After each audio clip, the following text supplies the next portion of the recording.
de haberlo grabado desde el primer día, ya lo hubieran visto para el día 31, que es el día de Halloween. Ya lo hubieran visto el día de Halloween, pero no se pudo, no. También hubo algunas ocasiones en que a mí me salió mal el video, o sea, me trababa mucho y no quería quedar. Entonces como que todo conspira en mi contra para que este video no se realice. Esperemos que en esta ocasión ya sea la buena y sea la definitiva. Y si escuchamos ruidos, ya saben, lo siento, porque yo no los controlo y no los puedo controlar. Y este video se va a ir así, creo. Y bueno, en este video les traigo un poco de lectura de terror. Es un cuento de terror del autor H.P. Lovecraft. No sé quién haya escuchado sobre él. Él tiene este género muy de él mismo, el género de terror. Entonces como que viene ad hoc para estas fechas, ¿no? Incluso miren, hoy es 2, no, hoy es 1 de noviembre y ando así como que también ad hoc con estas fechas, ¿de verdad?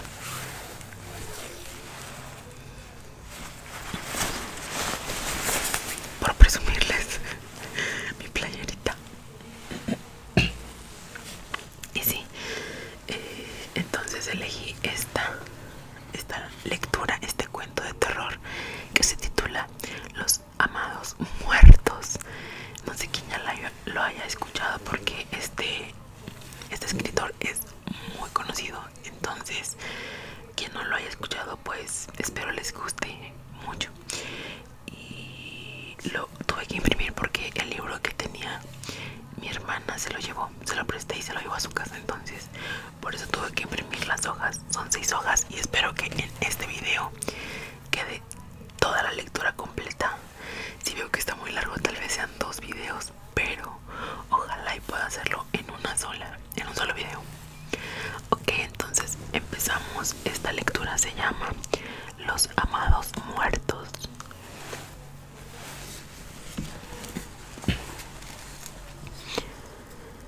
Es medianoche. Antes del alba darán conmigo y me encerrarán en una celda negra donde languideceré interminablemente mientras insaciables deseos roen mis entrañas y consumen mi corazón hasta ser al fin uno con los muertos que amo. Mi asiento es la fétida fosa de una vetusta tumba. Mi pupitre, el en vez de una lápida caída y desgastada por los siglos implacables. Mi única luz es la de las estrellas y la de una angosta media luna, aunque puedo ver tan claramente como si fuera mediodía. A mi alrededor, como sepulcrales centinelas, guardando descuidadas tumbas, las inclinadas y decrépitas lápidas yacen medio ocultas por masas de nauseabunda maleza en descomposición, y sobre todo, perfilándose contra el enfurecido cielo, un solemne monumento alza su austero capitel usado, semejando el espectral caudillo de una horda fantasmal. El aire está enrarecido por el nocivo olor de los hongos y el hedor de la húmeda tierra mohosa, pero para mí es el aroma del Elíseo. Todo es quietud, terrorífica quietud, con un silencio cuya intensidad promete lo solemne y lo espantoso. De haber podido elegir mi morada, lo hubiera hecho en alguna ciudad de carne en descomposición y huesos que se deshacen, pues su proximidad brinda a mi alma escalofríos de éxtasis, acelerando la estancada sangre en mis venas y forzando a latir mi lánguido corazón con júbilo delirante, porque la presencia de la muerte es vida para mí. Mi temprana infancia fue una larga, prosaica y monótona apatía, sumamente ascético, descolorido, pálido, enclenque y sujeto a prolongados raptos de mórbido ensimismamiento. Fui relegado por los muchachos saludables y normales de mi propiedad. Me tildaban de aguafiestas y vieja, los rudos juegos infantiles que ellos practicaban, o porque no poseía el suficiente vigor para participar en ellos, de haberlo deseado. Como todas las poblaciones rurales, Fenham tenía su cupo de chismosos de lengua venenosa. Sus imaginaciones maldicientes achacaban mi temperamento letárgico a alguna normalidad aborrecible. Me comparaban con mis padres, agitando la cabeza con ominosa duda, en vista de la gran diferencia. Algunos de los más supersticiosos me señalaban abiertamente como un niño cambiado por otro, mientras que otros, que sabían algo sobre mis antepasados, llamaban la atención sobre rumores difusos y misteriosos acerca de un tío tatarabuelo que había sido quemado en la hoguera por nigromante. De haber vivido en una ciudad más grande, con mayores oportunidades para encontrar amistades, quizás hubiera superado esta temprana tendencia al aislamiento. Cuando llegué a la adolescencia, me torné aún más sombrío, morboso y apático. Mi vida carecía de alicientes. Me parecía ser preso de algo que ofuscaba mis sentidos, trababa mi desarrollo, entorpecía mis actividades y me sumía en una inexplicable insatisfacción. Tenía 16 años cuando acudí a mi primer funeral. Un sepelio en Fenham era un suceso de primer orden social, ya que nuestra ciudad era señalada por la longevidad de sus habitantes. Cuando además el funeral era el de un personaje tan conocido como mi abuelo, podía asegurarse que el pueblo entero acudiría en masa para rendir el debido homenaje a su memoria. Pero yo no contemplaba la próxima ceremonia con interés ni siquiera latente. Cualquier asunto que tendiera a arrancarme de mi inercia habitual solo representaba para mí una promesa de inquietudes físicas y mentales. Cediendo ante las presiones de mis padres y tratando de hurtarme a sus cáusticas condenas sobre mi actitud poco filial, convine en acompañarles. No hubo nada fuera de lo normal en el funeral de mi abuelo, salvo la voluminosa colección de ofrendas florales. Pero esto, recuerdo, fue mi iniciación en los solemnes ritos de tales ocasiones. Algo en la estancia oscurecida, el ovalado ataúd con sus sombrías colgaduras, los apiñonados montones de fragantes ramilletes, las demostraciones de dolor por parte de los ciudadanos congregados, me arrancó de mi normal apatía y captó mi atención. Saliendo de mi momentáneo ensueño merced a un codazo de mi madre, la seguí por la estancia hasta el féretro donde yacía el cuerpo de mi abuelo. Por primera vez estaba cara a cara con la muerte. Observé el rostro sosegado y surcado por infinidad de arrugas y no vi nada que causara demasiado pesar. Al contrario, me pareció que el abuelo estaba inmensamente contento, plácidamente satisfecho. Me sentí sacudido por algún extraño y discordante sentido de regocijo. Tan suave, tan furtivamente me envolvió que apenas puedo determinar su llegada.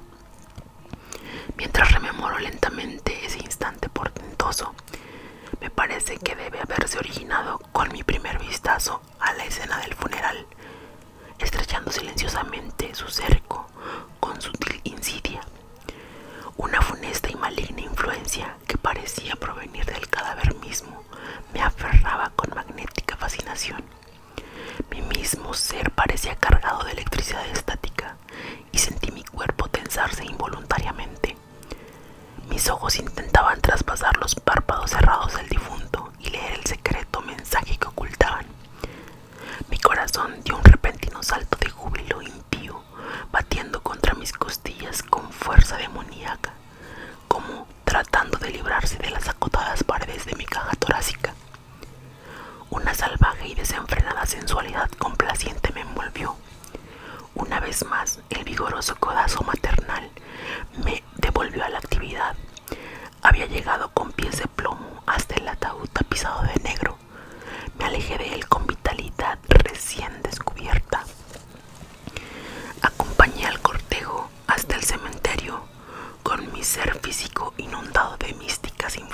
vivificantes. Era como si hubiera bebido grandes sorbos de algún elixir exótico, alguna abominable poción preparada por las blasfemas fórmulas de los archivos de Belial. La población estaba tan volcada en la ceremonia que el radical cambio de mi conducta pasó desapercibido para todos, excepto para mi padre y mi madre. Pero en la quincena siguiente, los chismosos locales encontraron nuevo material para sus corrosivas lenguas en mi alterado comportamiento. Al final de la quincena, no obstante, la potencia del estímulo comenzó a perder efectividad. En 1 o 2 días había vuelto por completo a mi languidez anterior, aunque no era la total y devoradora insipidez del pasado. Antes había una total ausencia del deseo de superar la inactividad. Ahora, vagos e indefinidos desasosiegos me turbaban. De puertas afuera, había vuelto a ser el de siempre, y los maldicientes buscaron algún otro sujeto más propicio. Ellos, de haber siquiera soñado la verdadera causa de mi reanimación, me hubieran rehuido como a un ser leproso y obsceno. Yo, de haber adivinado el execrable poder oculto tras mi corto periodo de alegría, me habría aislado para siempre del resto del mundo, pasando mis restantes años en penitente soledad. Las tragedias vienen a menudo de 3 en 3, de ahí que, a pesar de la proverbial longevidad de mis conciudadanos, los siguientes 5 años me trajeron la muerte de mis padres. Mi madre fue la primera, en un accidente de la naturaleza más inesperada, y tan genuino fue mi pesar que me sentí sinceramente sorprendido de verlo burlado y contrarrestado por ese casi perdido sentimiento de supremo y diabólico éxtasis.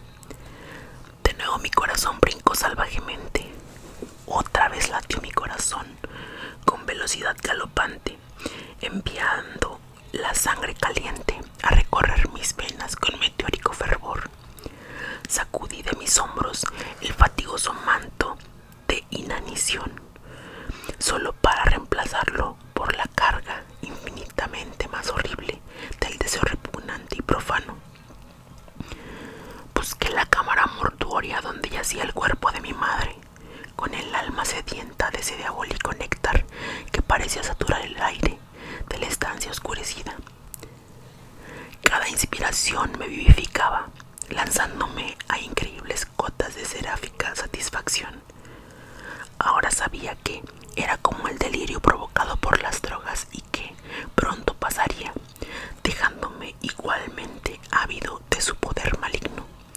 Pero no podía controlar mis anhelos más de lo que podía deshacer los nudos gordianos que ya enmarañaban la madeja de mi destino.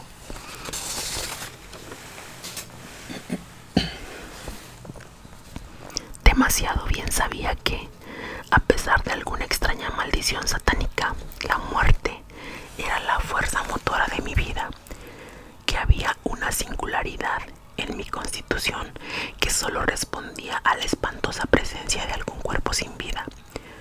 Pocos días más tarde, frenético por la bestial intoxicación de la que la totalidad de mi existencia dependía, me entrevisté con el único enterrador de Fenham y le pedí que me admitiera como aprendiz. El golpe causado por la muerte de mi madre había afectado visiblemente a mi padre. Creo que de haber sacado a relucir una idea tan trasnochada como la de mi empleo en otra ocasión, la hubiera rechazado enérgicamente. En cambio, agitó la cabeza aprobadoramente tras un momento de sobria reflexión. Qué lejos estaba de imaginar que sería el objeto de mi primera lección práctica. También él murió bruscamente por culpa de alguna afección cardíaca insospechada hasta el momento. Mi octogenario patrón trató por todos los medios de disuadirme de realizar la inconcebible tarea de embalsamar su cuerpo, sin detectar el fulgor entusiasta de mis ojos cuando finalmente logré que aceptara mi condenable punto de vista. No creo ser capaz de expresar los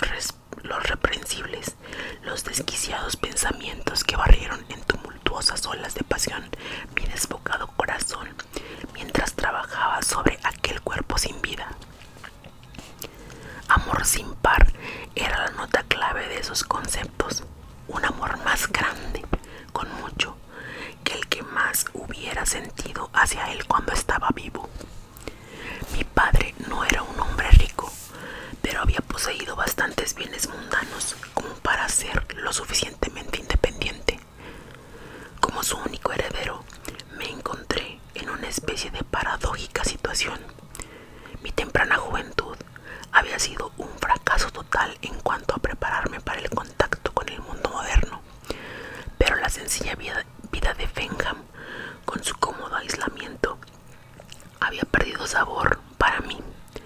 Por otra parte, la longevidad de sus habitantes anulaba el único motivo que me había hecho buscar empleo. La venta de los bienes me proveyó de un medio fácil de asegurarme la salida y me trasladé a Baiboro, una ciudad a unos 50 kilómetros. Aquí mi año de aprendizaje me resultó sumamente útil. No tuve problemas para lograr una buena colocación como asistente de la corporación Gresham, una empresa que mantenía las mayores pompas fúnebres de la ciudad. Incluso logré que me permitieran dormir en los establecimientos, porque la proximidad de la muerte estaba convirtiéndose en una obsesión. Me apliqué a mi tarea con celo inusitado. Nada era demasiado horripilante para mi impía sensibilidad, y pronto me convertí en un maestro en mi oficio electo. Cada cadáver nuevo traído al establecimiento significaba una promesa cumplida de impío regocijo, de irreverentes gratificaciones, una vuelta al arrebatador tumulto de las arterias que transformaba mi hosco trabajo en devota dedicación, aunque cada satisfacción carnal tiene su precio. Llegué a odiar los días que no traían muertos en los que refocilarme. Rogaba a todos los dioses obscenos de los abismos inferiores para que dieran rápida y segura muerte a los residentes de la ciudad. Llegaron entonces las noches en que una sigilosa figura se deslizaba subrepticiamente por las tenebrosas calles de los suburbios. Noches negras como boca de lobo, cuando la luna de la medianoche se oculta tras pesadas nubes bajas. Era una furtiva figura que se camuflaba con los árboles y lanzaba esquivas miradas sobre su espalda. Una silueta empeñada en alguna misión maligna.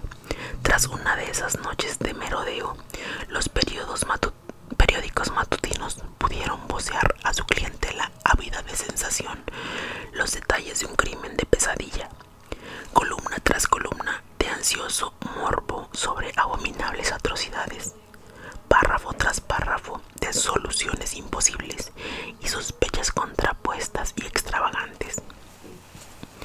Con todo, yo sentía una suprema sensación de seguridad, pues, ¿quién por un momento recelaría que un empleado de pompas fúnebres, donde la muerte presumiblemente ocupa los asuntos cotidianos, abandonaría sus indescriptibles deberes para arrancar a sangre fría la vida de sus semejantes?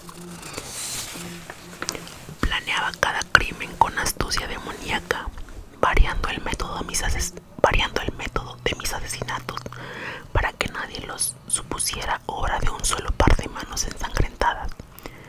El resultado de cada incursión nocturna era una extática hora de placer pura y perniciosa, un placer siempre aumentado por la posibilidad de que su deliciosa fuente fuera más tarde asignada a mis deleitados cuidados en el curso de mi actividad habitual.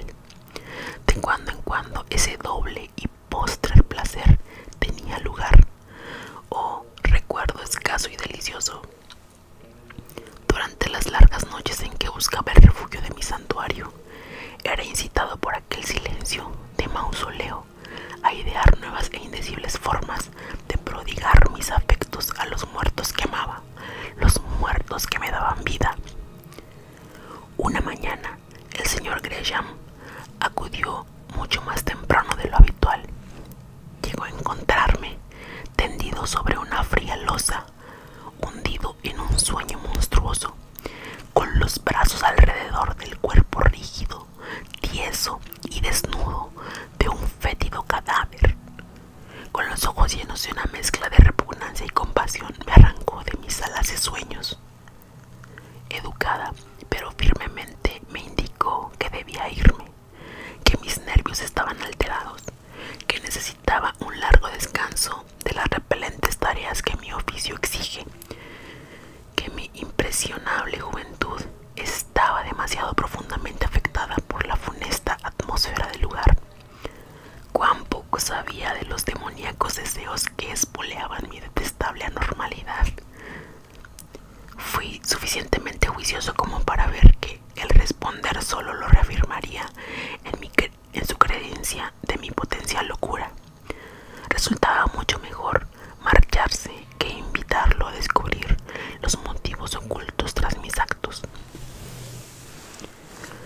eso, no me atreví a permanecer mucho tiempo en un lugar por miedo a que algún acto abierto descubriera mi secreto a un mundo hostil. Vagué de ciudad en ciudad, de pueblo en pueblo. Trabajé en depósitos de cadáveres, rondé cementerios hasta un crematorio. Cualquier sitio que me brindara la oportunidad de estar cerca de la muerte que tanto anhelaba. Entonces llegó la guerra mundial. Fui uno de los primeros en alistarme y uno de los últimos en volver. 4 años de infernal osario ensangrentado, nauseabundo légamo de trincheras anegadas de lluvia, mortales explosiones de histéricas granadas, el monótono silbido de balas artónicas, humeantes frenesíes de las fuentes del Flegetón, letales humaredas de gases venenosos, grotescos restos de cuerpos aplastados y destrozados. 4 años de trascendente fascinación. En cada vagabundo hay una latente necesidad de volver a los lugares de su infancia.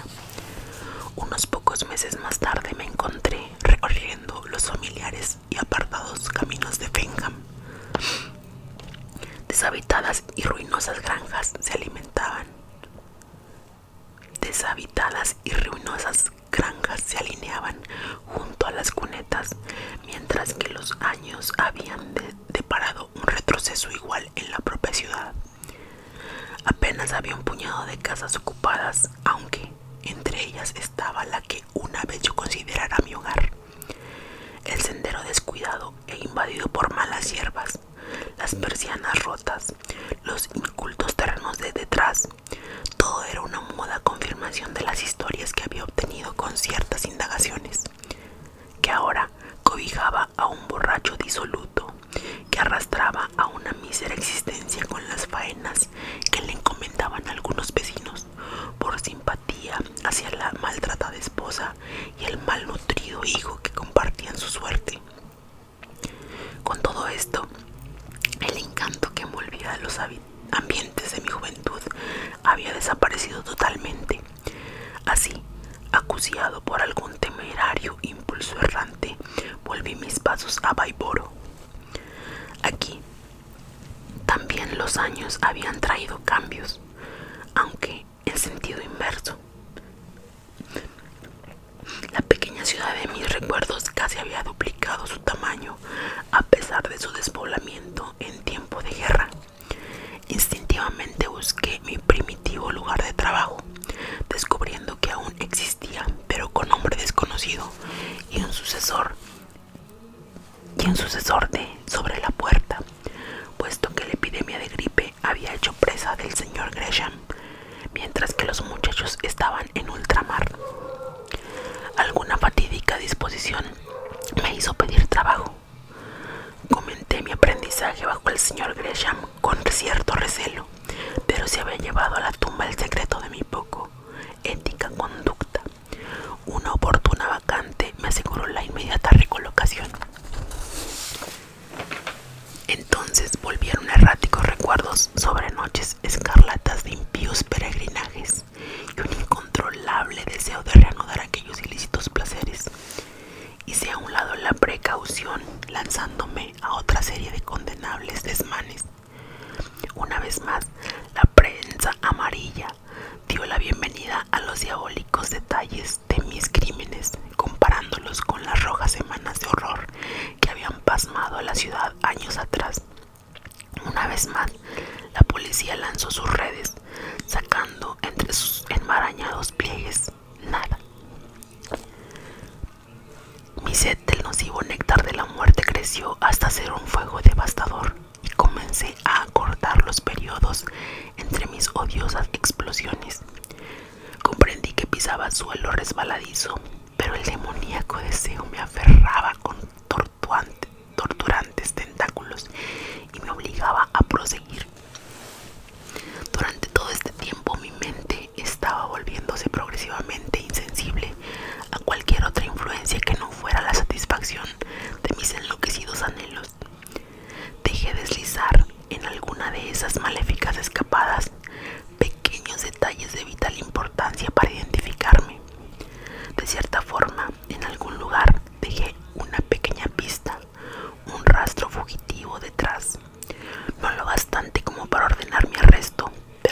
suficiente como para volver la marea de sospechas en mi dirección.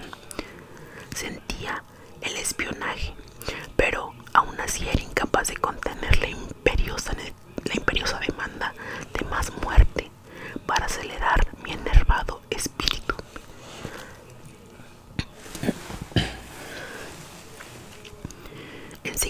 Enseguida llegó la noche en que el estridente silbato de la policía me arrancó de mi demoníaco solaz sobre el cuerpo de mi postrer víctima, con una ensangrentada navaja todavía firmemente asida. Con un ágil movimiento cerré la hoja y la guardé en el bolsillo de mi chaqueta. Las porras de la policía abrieron grandes brechas en la puerta. Rompí la ventana con una silla, agradeciendo al destino haber elegido uno de los distritos más pobres como morada. Me descolgué hasta un callejón mientras las figuras vestidas de azul irrumpían por la destrozada puerta. Huí saltando inseguras vallas a través de mugrientos patios traseros, cruzando míseras casas destartaladas por estrechas calles mal iluminadas. Inmediatamente pensé en los boscosos pantanos que se alzaban más allá de la ciudad, extendiéndose unos 60 kilómetros hasta alcanzar los arrabales de Fenham. Si podía llegar a esa meta, estaría temporalmente a salvo. Antes del alba me había lanzado de cabeza por el ansiado despoblado, tropezando con los podridos troncos del alba. Tropezando con los podridos troncos de los árboles moribundos, cuyas ramas desnudas se extendían como brazos grotescos, tratando de estorbarme con su burlón abrazo. Los diablos de las funestas deidades a quienes había ofrecido mis idólatras plegarias debían haber guiado mis pasos hacia aquella amenazadora ciénaga. Una semana más tarde, macilento, empapado y demacrado, rondaba por los bosques a 1,5 kilómetros de Fenham. Había eludido por fin a mis perseguidores, pero no osaba mostrarme, a sabiendas de que la alarma debía haber sido radiada. Tenía la remota esperanza de haberlos hecho perder el rastro. Tras la primera y frenética noche, no había oído de voces extrañas ni los crujidos de pesados cuerpos entre la maleza. Quizás habían decidido que mi cuerpo yacía oculto en alguna charca o se había desvanecido para siempre en los tenaces senegales. El hambre roía mis tripas con agudas punzadas y la sed había dejado mi garganta agotada y reseca, pero con mucho. Lo peor era el insoportable hambre de mi famélico espíritu, hambre del estímulo que solo encontraba en la proximidad de los muertos. Las ventanas de mi nariz temblaban con dulces recuerdos. No podía engañarme demasiado con el pensamiento de que tal deseo era un simple capricho de la imaginación. Sabía que era una parte integral de la vida misma, que sin ella me apagaría como una lámpara vacía. Reuní todas mis restantes energías para aplicarme en la tarea de satisfacer mi inicuo apetito. A pesar del peligro que implicaban mis movimientos, me adelanté a explorar contorneando las protectoras sombras como un fantasma obsceno. Una vez más sentí la extraña sensación de ser guiado por algún invisible acólito de Satanás. Y aún mi alma endurecida por el pecado se agitó durante un instante al encontrarme ante mi domicilio natal, el lugar de mi retiro de juventud.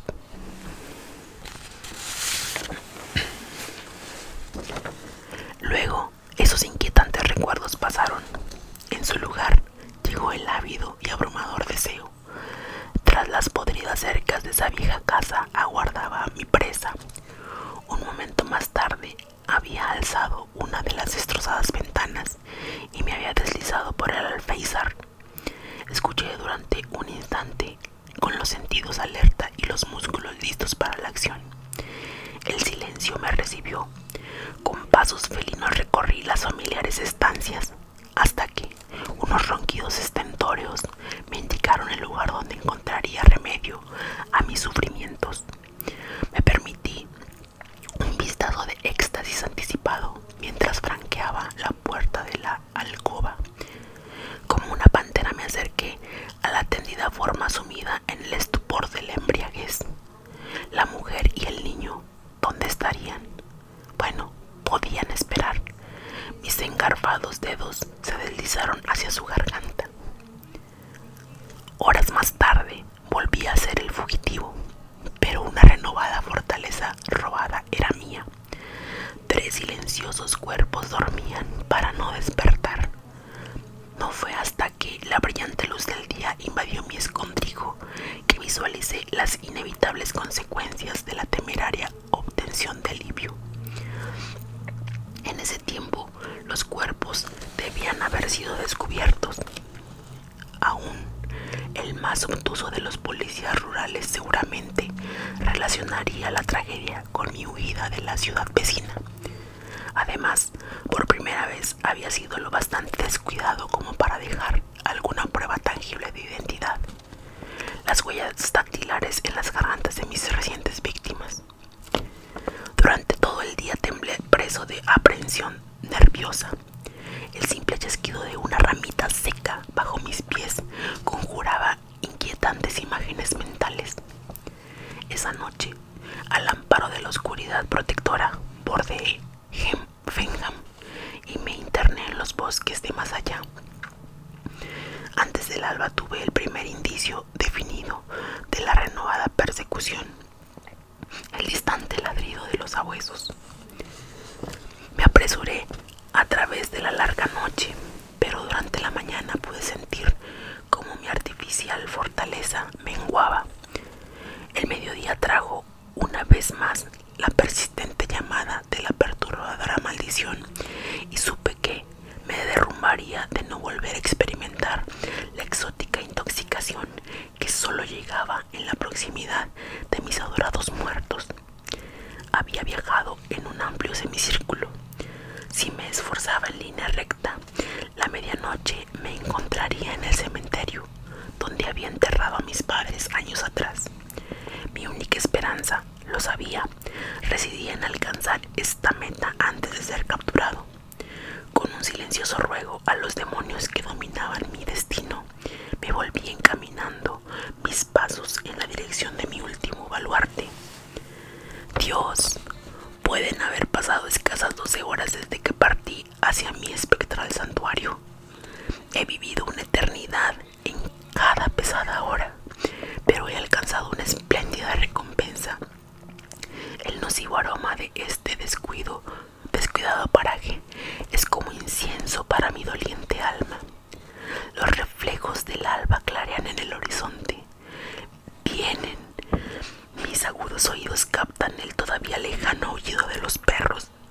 Es cuestión de minutos para que me encuentren y me atrapen para siempre y me aparten del resto del mundo, para perder mis días en anhelos desesperados hasta el final, hasta que al final sea uno con los muertos que amo. No me cogerán. Hay una puerta de escape abierta, una elección de cobarde, quizás, pero mejor, mucho mejor, que los interminables meses de indescriptible miseria. Dejaré esta relación tras de mí para que algún alma, quizá, pueda entender por qué hice lo que hice. La navaja de afeitar aguardaba olvidada en mi bolsillo desde mi huida de Baiboro. Su hoja ensangrentada reluce extrañadamente en la menguante luz de la angosta luna. Un rápido tajo en mi muñeca izquierda y la liberación está asegurada. Cálida la sangre fresca, traza grotescos dibujos sobre las carcomidas y decrépitas lápidas. Hordas fantasmales se apiñan sobre las tumbas en descomposición. Dedos espectrales se llaman por señas. Etéreos fragmentos de melodías no escritas en celestial crescendo. Distantes estrellas danzan embriagadoramente en demoníaco acompañamiento. Un billar de diminutos martillos baten espantosas disonancias estrellas sobre